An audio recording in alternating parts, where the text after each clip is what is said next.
I was young and growing up.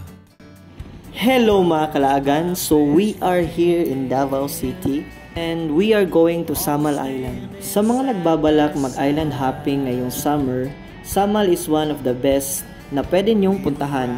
Ang Samal Island ay kilala sa mga gandang beach resorts dahil sa white sandbars ng kanilang mga dalampasigan.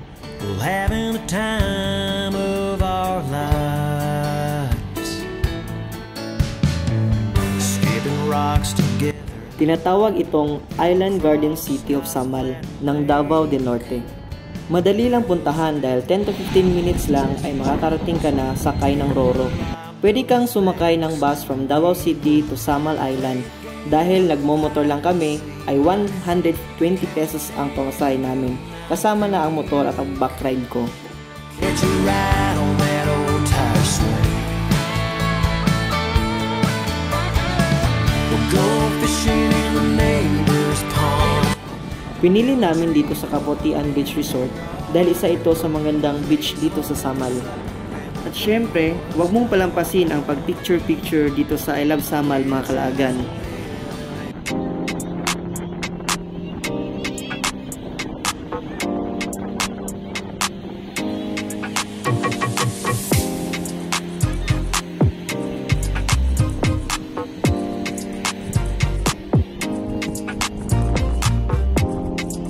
Ang entrance fee po dito mga kalaagan is 250 pesos and magbabayad po kayo ng 50 pesos para sa environmental fee.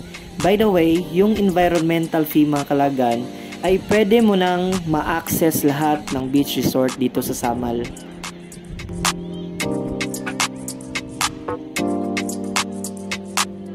Ang cottage po nila ay starts with 300 pesos at kung dalawa lang kayo, pwede lang din naman po kayong mag-table.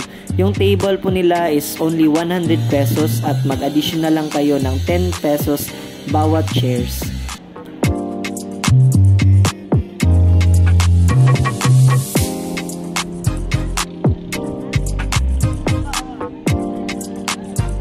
At dito, pwede rin kayong magdala ng sarili nyong tent at duyan.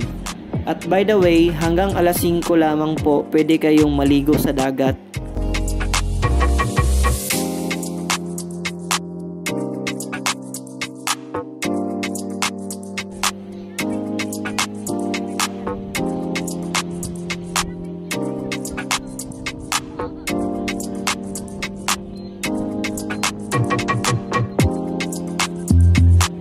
Sobrang ganda talaga ng dagat mga kalaagan na pwedeng ma-enjoy ng mga bata. Kahit kami ay sobrang nasulit namin yung pagpunta dito.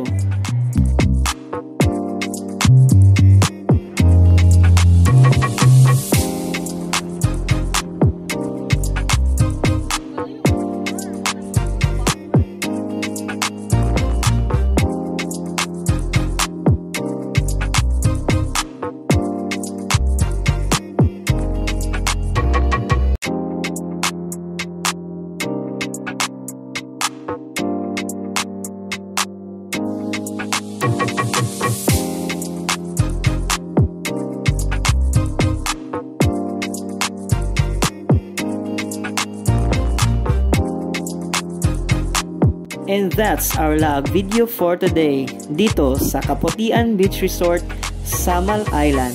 Laag na!